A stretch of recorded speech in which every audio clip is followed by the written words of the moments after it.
You are like the dog of the pigs. This is what they think. Das sind ja Argumente.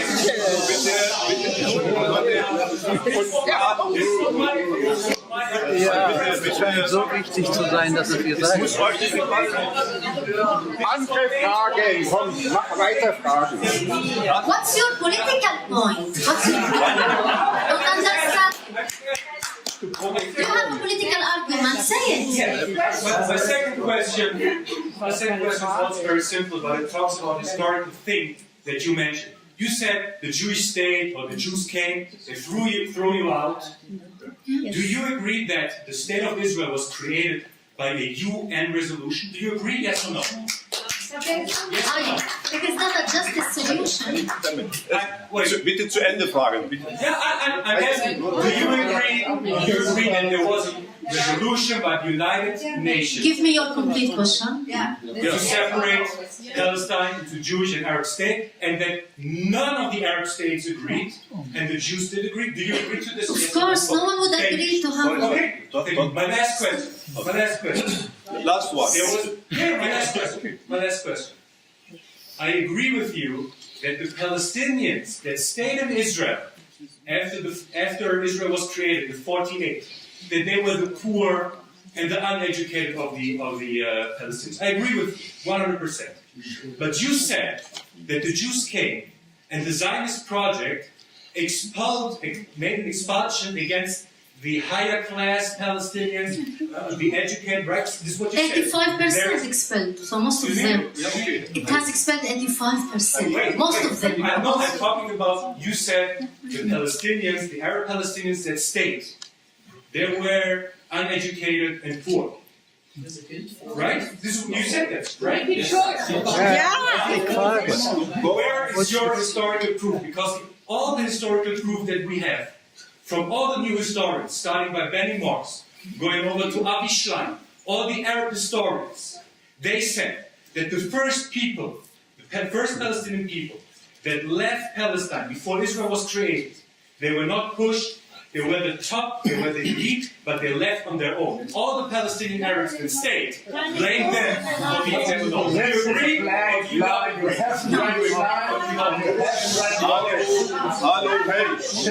Do you agree or do you The not? Palestinians have been expelled and Israel has done madabih in order to خوفهم.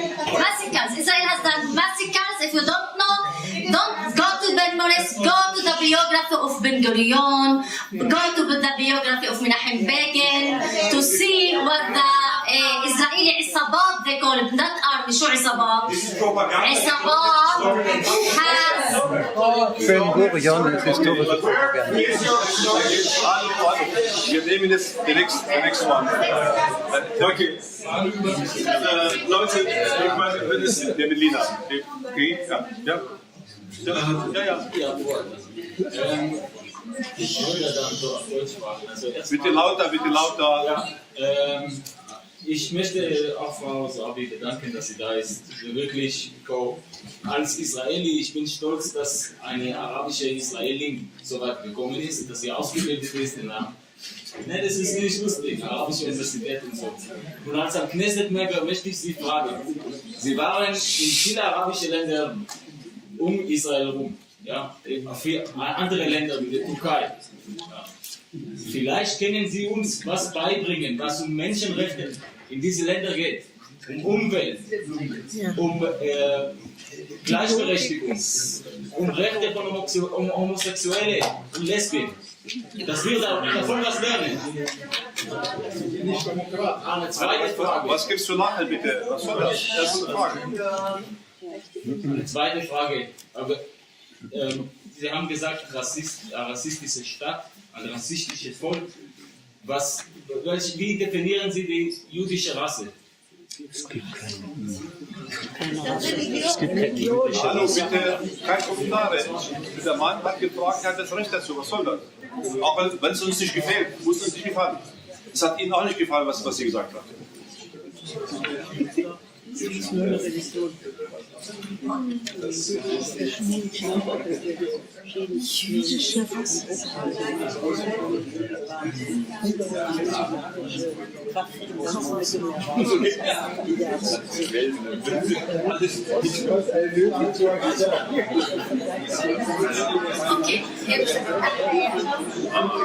Entschuldigung, hallo. Es gibt nachher Zeit zum Plaudern mit dir. What's your name? Ronen. Ronen? Ronen, ja. Ich bin Israeli. Ronen. Ja. The state of Israel doesn't make me any favor, doesn't make with me any favor. When I enter to the university and I study, and when we have a position and positions and a work, and when we are so strong, we have excellent doctors and we have excellent engineers, and when we have also creativity in our daily life. Everything I have achieved was by struggling, and struggling so hard. It was not because of Israel, it was despite of Israel. Everything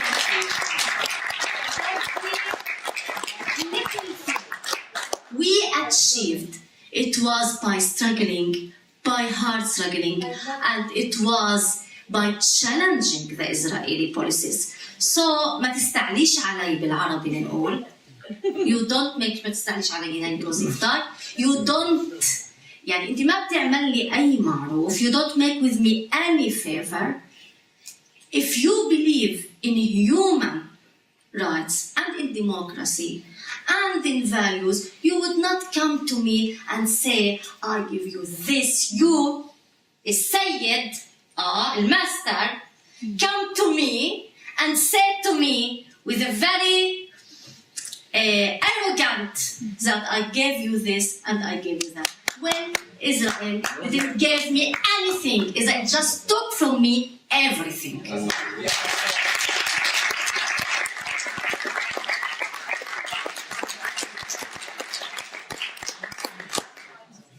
Also der Staat Israel hat uns keine Vorteile gegeben. Alles, was wir erreicht haben, und wir haben wirklich inzwischen sehr viele gebildete Ärzte und sonstige Intellektuelle in dem Land, das haben wir alles erreicht durch sehr, sehr harten Kampf, und das haben wir nicht vom Staat Israel geschenkt bekommen, sondern das haben wir trotz der Einschränkungen, die uns der Staat Israel auferlegt, erreicht. Das war ein sehr, sehr harter Kampf, das war eine Herausforderung, die wir angenommen haben, und wir sind nur durch unsere eigene Kraft so weit gekommen, wie wir gekommen sind. Und jetzt kommen Sie und versuchen Sie in einer arroganten Art und Weise mir zu zeigen, dass ich irgendetwas von gnädigerweise von Ihnen, von oben herab bekommen habe, und das ist definitiv nicht der Fall. The EU has condemned a plan, recent plan, Israeli plan. By this plan, Israel wants to confiscate 800,000 dunums from the Bedouin Arab in the Negev, to concentrate them, you remember? To concentrate them in a special area and to develop the area for the Jewish people. If you are you saying Israeli people's land? Israel is a racist, I say what I want to say, a racist and fascist. This is a very, very accurate description, and very ugly and accurate description. Racist and fascist policies.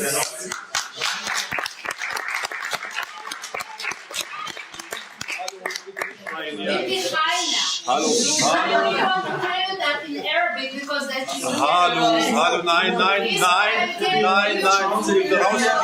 She is behaving as Mary Regi from the Likud in the Knesset.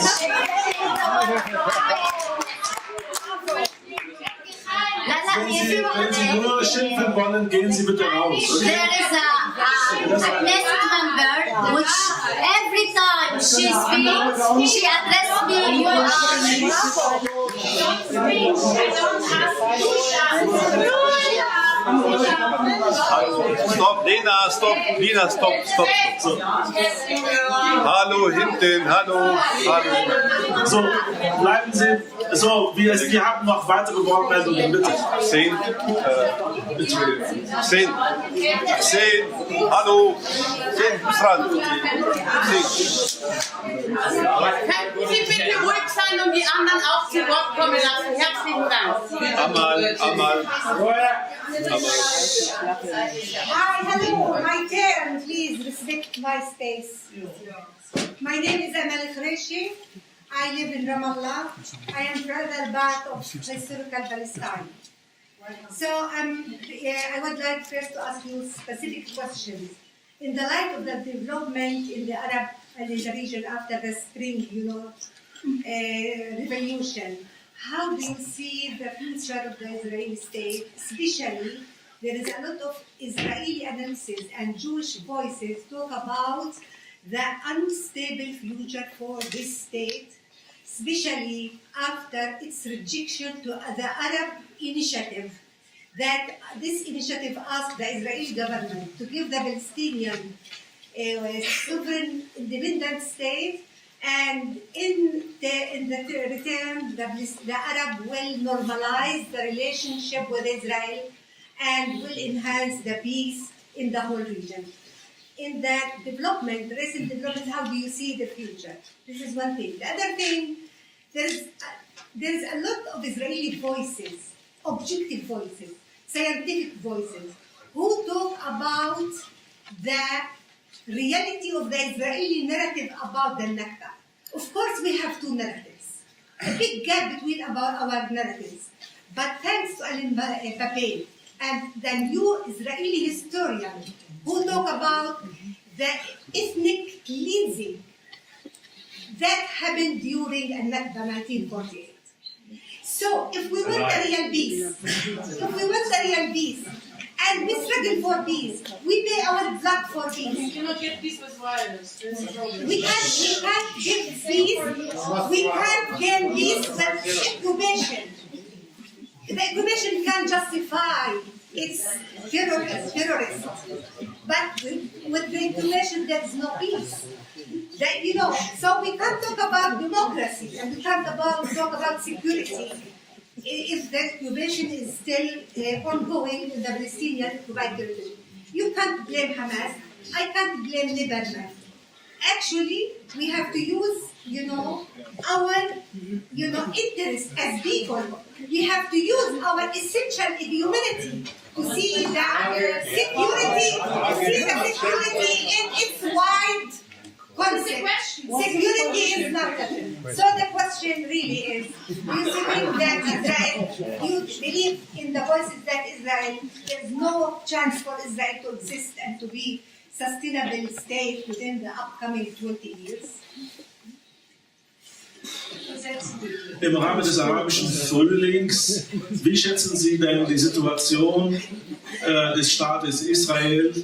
Wir wissen, dass es eine arabische Friedensinitiative gegeben hat, im Rahmen derer eine Zwei-Staaten-Lösung installiert werden sollte, mit Friedensabkommen mit anderen arabischen Staaten und Rückzug Israels bis zu den Grenzen von 67. Wie sieht es denn jetzt aus im Lichte der Entwicklung im Rahmen des arabischen Frühlings in der arabischen Welt? Auf der anderen Seite möchte ich noch sagen, viele israelische Stimmen haben bereits viele israelische Intellektuelle und Historiker, unter ihnen Haneen Zoabi beispielsweise, haben wissenschaftlich belegt, dass es ethnische Säuberungen gegeben hat während der Gründung des Staates Israel. Wir können uns nicht vorstellen, dass es Frieden unter einer Besatzung geben kann. Was denken Sie denn wirklich jetzt über die Möglichkeit der Weiterentwicklung in Israel? Kann sich der Staat, so wie er weitermacht, wie er bisher gemacht hat, in den nächsten 20 Jahren noch halten? Okay. I want to say before I forget that after we finish this discussion, we will forget the tensions and the arguments. We will stay with basic facts. And the Israeli laws are the facts. You just enter the website of the Knesset. And you will forget Haneen.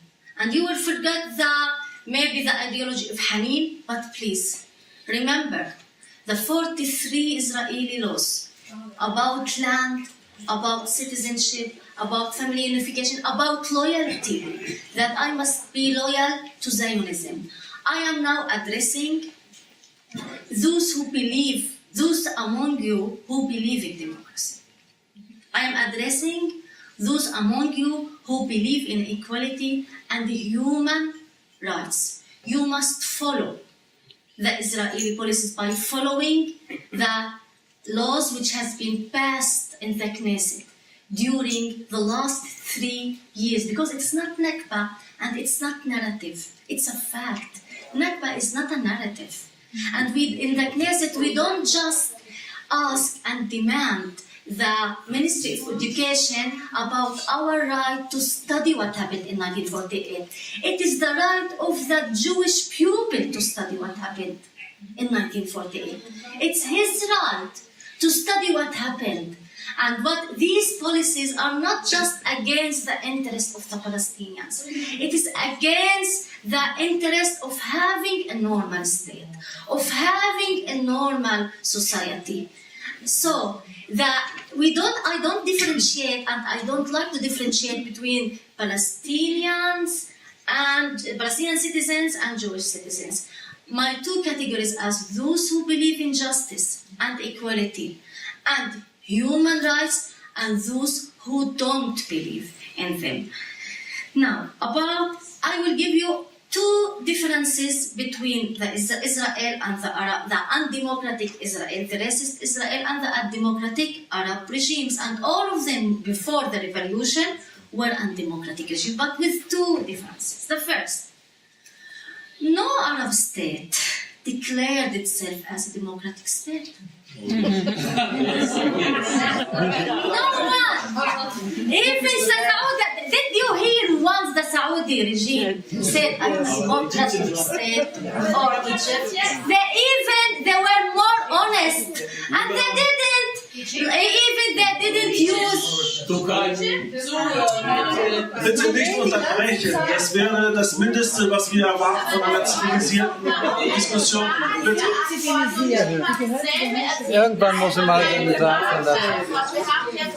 Das ist heute mal der Mai.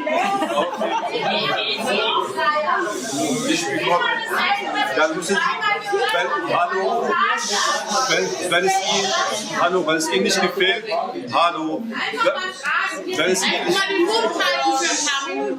wenn es Ihnen nicht gefällt, Sie können rausgehen, bitte. Bitte, was? Mir gefällt auch vieles nicht im Leben. Ja, mir gefällt vieles nicht im Leben. Wenn es Ihnen nicht gefällt, gehen Sie raus, bitte. Okay. You will not change anything by just shouting, and I will not keep silent because you are shouting. Yeah, you will change nothing. Now, so no one in the Arab world, the people in the Arab world they know that they are living in an undemocratic state.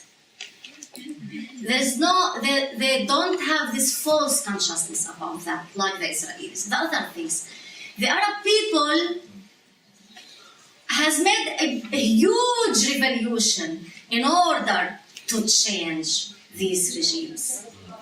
And they struggle in order to change these undemocratic regimes.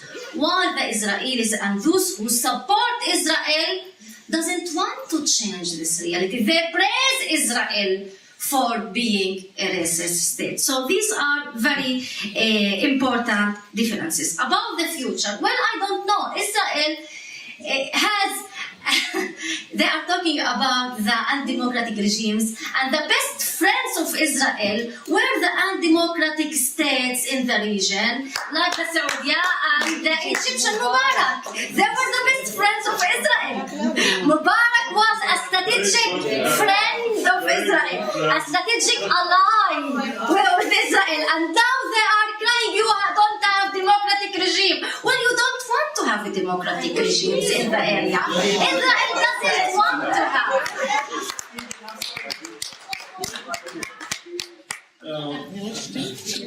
bevor ich noch eine Bemerkung, bevor ich weitermache, möchte gerne sagen, wenn wir nach diesem Vortrag alle nach Hause gehen, dann werden wir vielleicht die Spannung hier vergessen, aber es bleiben Fakten, die sind wichtig und zu den Fakten kann ich auch vor allem an Sie appellieren, diejenigen hier, die wirklich an Gerechtigkeit und an Gleichheit glauben, gehen Sie einfach auf die Website der Knesset, des israelischen Parlaments, und lesen Sie dort im Wortlaut die einzelnen Gesetze, über die ich hier gesprochen habe, dann werden Sie selber feststellen können, ob das mit demokratischen Werten vereinbar ist oder nicht. Und ich glaube, dass es nicht nur ein Recht der Palästinenser ist, dass sie ihre Geschichte studieren, dass sie erfahren, was tatsächlich während der Nakba passiert ist. Ich bin überzeugt, dass es auch das Recht der jüdischen Bevölkerung in Israel ist, dass sie erfahren, was damals passiert ist. Das ist auch ein Teil ihrer Geschichte und deswegen sollten sie, und es ist auch ihr gutes Recht, auch das zu erfahren an den Schulen, und deswegen sollte es auch entsprechend übermittelt werden.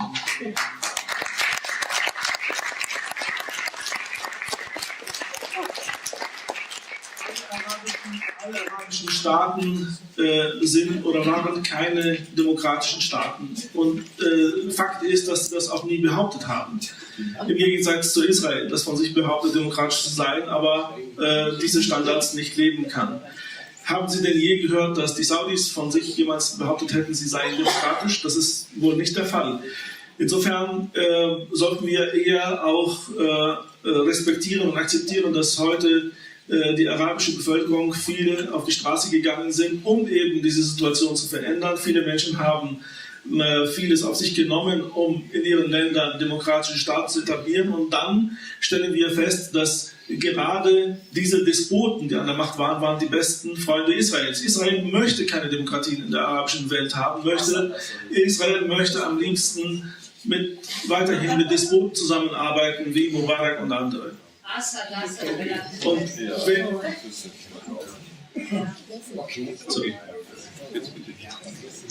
Danke für Ihren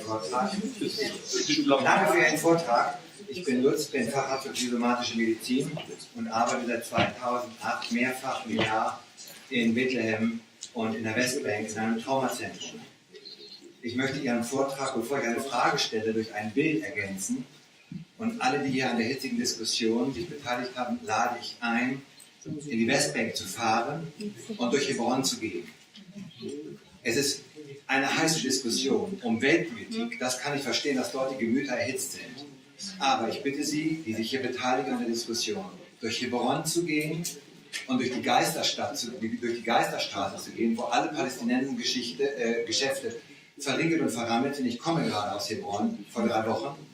Und dann bitte ich Sie zu gucken, wie es Ihnen geht, wenn Sie durch die Straße gehen und dort sehen, wie zionistische israelische Bürger mit einer rassistischen Ideologie ihren Müll auf die darunter wohnenden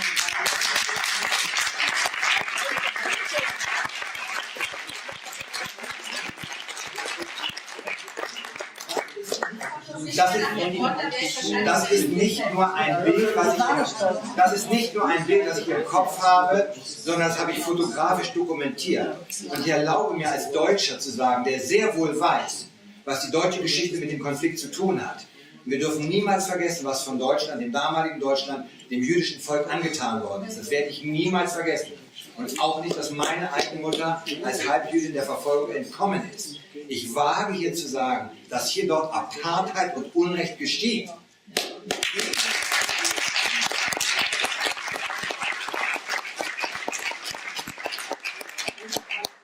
Ich habe mit israelischen Friedensaktivistinnen gesprochen, ich habe mit Palästinensern gesprochen. Und eine israelische Professorin von der Universität in Tel Aviv hat zu mir gesagt, Lutz, you cannot imagine. Our children in kindergarten, they are educated with the pornography of the hell. Sie told me, unsere Kinder im Kindergarten werden mit der Pornografie aus der Hölle educated. Und was sagen Sie zum Hadassah Hospital Okay, Sie sind jemand, der keine gute Diskussion. Okay. Ich möchte aber die Frage. Jetzt seid heute mal ruhig da unten. Ich möchte mal fragen. Da oben. Eine Frage, bitte. Ich möchte die Frage anschließen. Was glauben Sie, Herr Haneen? Was brauchen Was empfehlen Sie deutschen Menschen, was würden Sie sagen, deutschen Menschen mit der Geschichte im Nacken, um das Unrecht, was dort geschieht, erkennen zu können? Was würden Sie empfehlen, um den Mut und die Kraft zu haben, zu erkennen, wo heute Unrecht geschieht, selbst wenn von Deutschland großes Unrecht ausgegangen ist? Wahrscheinlich. Okay, danke.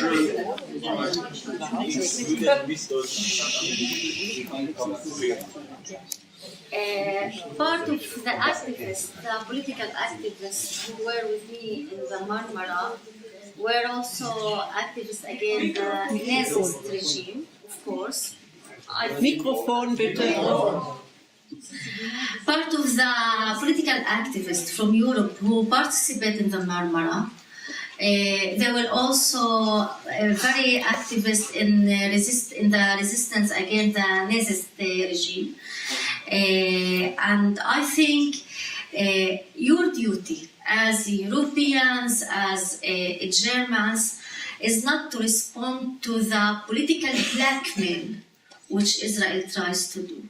Because whenever you criticize the regime, whenever you criticize oppression, the occupation of the Israelis and the oppression of the Israelis, they would address you by saying anti-Semitic. The same they do it in Israel. Whenever we say this, I would be a terrorist. So first of all, don't respond. This is your duty for democracy also in the region. Not to respond to this and not to be vulnerable to this political blackmailing. The second thing, you suggest a very concrete, you had a very concrete suggestion. Come to Hebron and come to Lid and Ramli and Yafa inside Israel. Inside Israel, you must say how the Palestinians live in the same cities like Yafa, like Lid, like Ramli, like Akka. You can say the Israeli plans to evacuate the Palestinians from Yafa. Still, 64 years after Nakba. The plans, the policies, the effort in order to expel now, not 1948.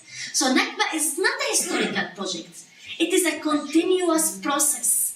This plan and this policy of evacuating the Palestinians even from the land of 1948 is still ongoing and in a very immense matter in Yafa and in Akka. So also you can come and you can just you can invite also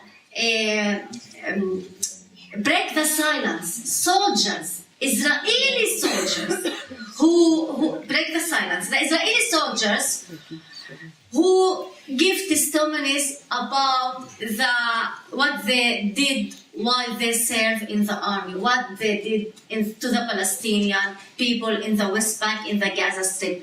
In the Knesset, they refuse to invite this organization of break the silence. Even we are not talking about Palestinians, we are not talking about Haneen, we are talking about tens of soldiers. So these policies of shut your mouth, I don't know any other expression, we will force you to keep silence. We don't want to hear. This policy here is the same in Israel. Strategy that we don't want to hear. They are afraid to hear. They don't have any political argument. The strategy is you are a terrorist and this is a propaganda. Even we are talking about, as you said, facts and daily reality. Come and see. On one side. Teil, No, you will come to Salon and to see both sides.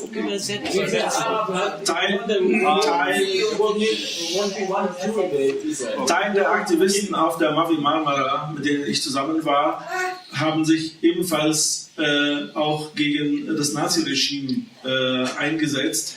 Und ich denke, dass ihre Verantwortung als Europäer und auch als Menschen hier in Deutschland wäre, zumindest nicht erpressbar zu sein durch Israel. Sie sollten nicht nachgeben, wenn sie mit dem Antisemitismusvorwurf begegnet werden. Sie sollten also ihre Verantwortung auch wahrnehmen und sollten tatsächlich auch die Dinge nennen, wie sie sind.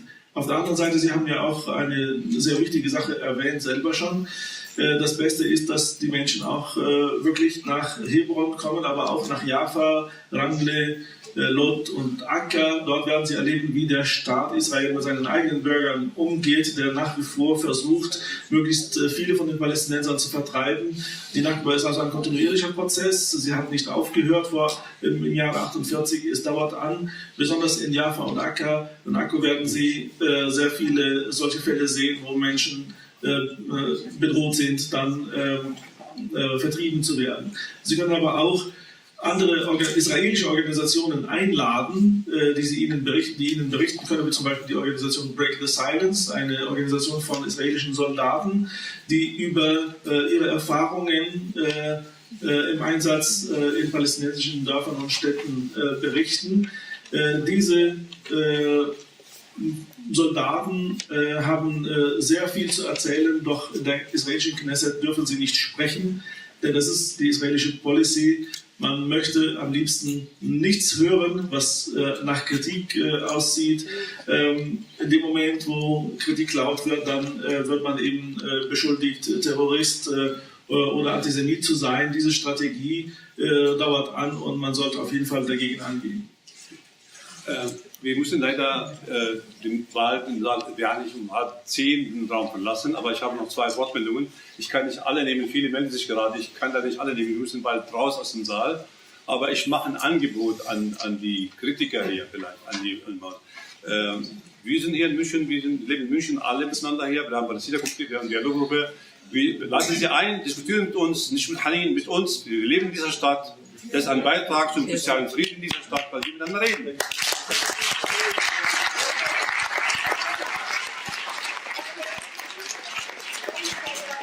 Ich spreche schon seit der ersten Runde und ich nehme jetzt das Recht raus. Nein.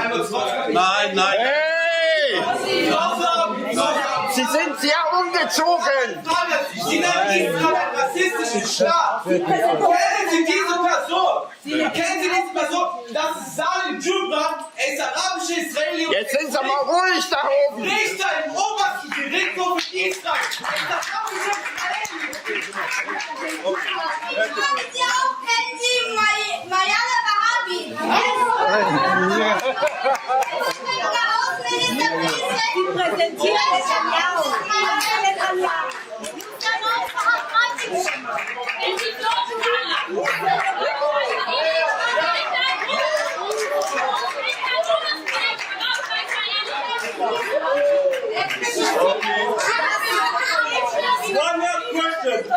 Eine Kurzfrage.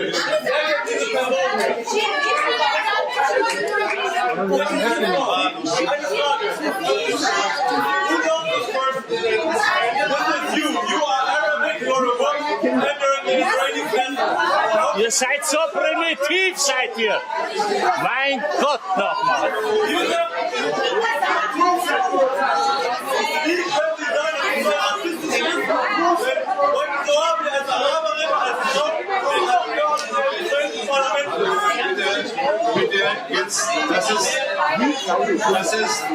Ist das Ihr Verständnis von Demokratie? Ist das Ihr Verständnis von Demokratie? Ist das Ihr Verständnis von Demokratie? Sie geben ein gutes Bild von Demokratie. Ja, ist okay. Okay, wir machen jetzt am besten so, wenn Sie Kandidaten hier stehen haben, können Sie jetzt entweder rausgehen oder sich hinsetzen. So, können wir bitte weitermachen? Jetzt haben sich ausgetobt.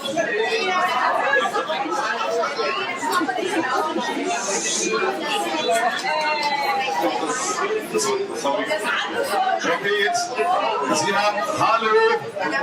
Sie haben sich ausgetobt jetzt. Sie haben sich ausgetobt. Jetzt geht's weiter. Hallo. Hey, bitte rausgehen. Bitte, weil Sie nicht wollen. Sie haben sich ausgetobt. Vielen Dank. Sie haben zugehört. Auf Wiedersehen. Auf Wiedersehen. Jetzt hier oben. Hallo. Hier oben. Hier. Ich habe eine Frage. Warum sind die Palästinenser so friedlich?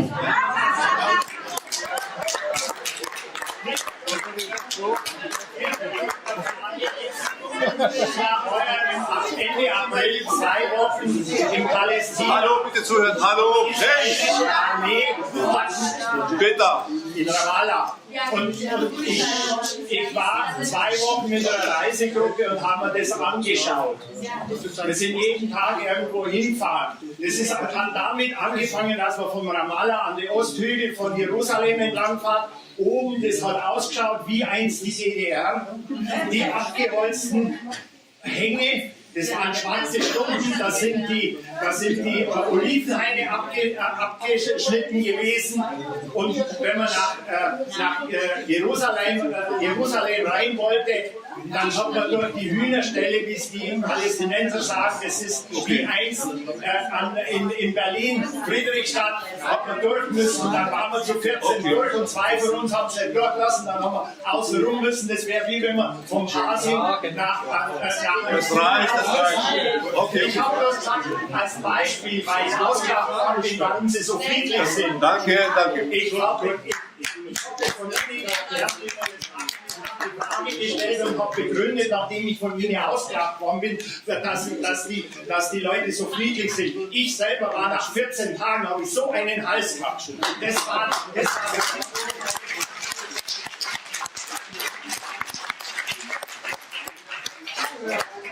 Zuhören.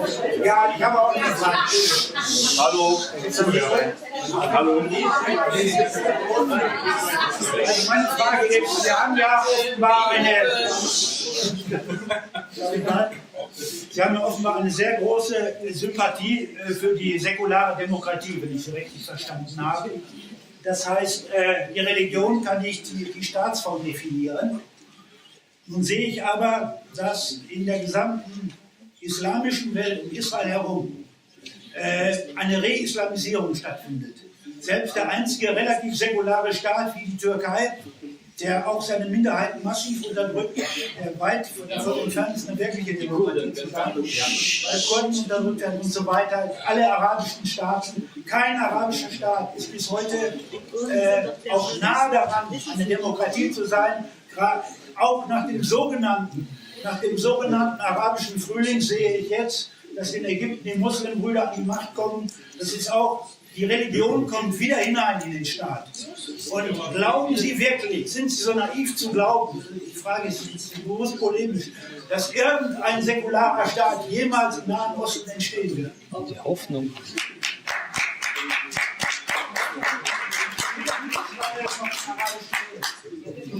Wir waren 2000 Jahre lang christlich. Okay.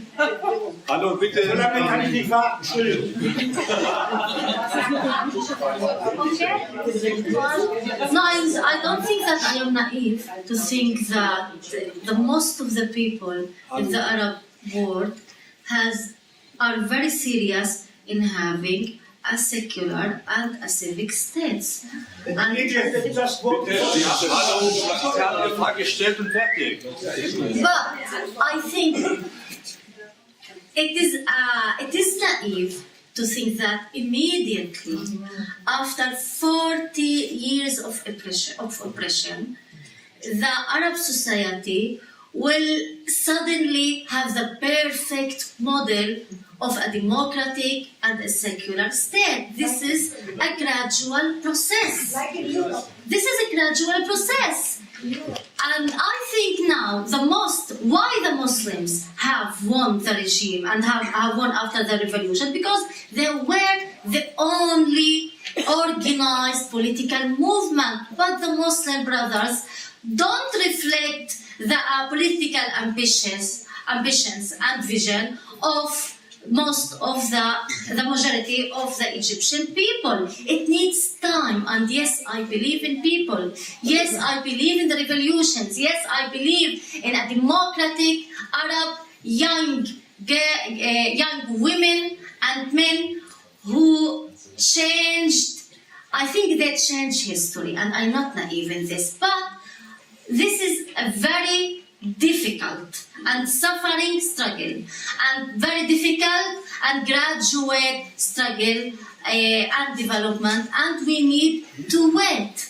And I think the debate now, even the Muslim brothers have won the regime, the debate now in Egypt is how to guarantee a civic state. Even the Muslim movement, and because the Muslim movement have won the regime. Now, this is the main debate in Egypt.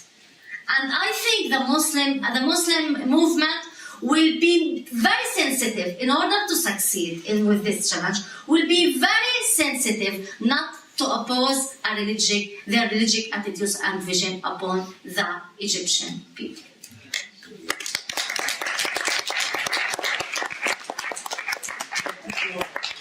Ich glaube nicht, dass ich naiv bin, wenn ich behaupte, dass das Ja in der arabischen Welt können säkulare Staaten entstehen. Ich glaube, es ist viel eher naiv zu meinen, dass nach 40 Jahren der Unterdrückung im Rahmen von oppressiven Regimen, dass plötzlich und über Nacht säkulare, perfekte Gesellschaftsordnungen entstehen würden. Es braucht Zeit, und die Zeit müssen wir den Menschen geben. Ich glaube, dass viele Menschen, ich glaube auch daran, dass viele gerade junge arabische Frauen und Männer, dass sie sich langfristig dafür einsetzen werden, dass sie sehr viel kämpfen müssen zwar, aber am Ende doch sehr darum sich bemühen werden, einen zivilen Staat zu haben und keinen religiösen Staat. Doch, also ich bin sehr zuversichtlich, und ich glaube, dass auch wenn die Muslimbrüder heute die erste Wahl nach der Revolution gewonnen haben, dass das nicht unbedingt die Meinung der Mehrheit in der arabischen Welt reflektiert, und auch nicht in Ägypten. Wir müssen akzeptieren, dass es ein Prozess ist, der wird Zeit brauchen, aber der wird am Ende tatsächlich auch zu den säkularen Staaten führen.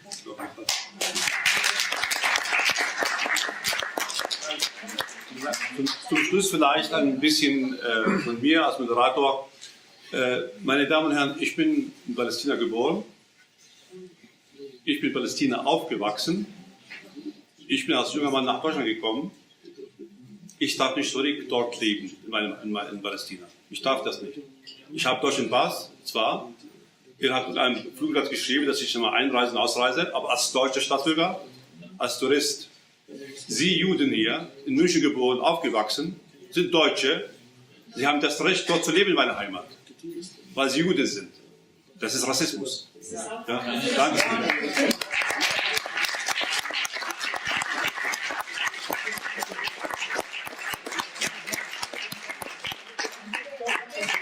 Ich will Ihnen auch was sagen. Vielen Dank. Ich wollte aber nicht hören. Hallo.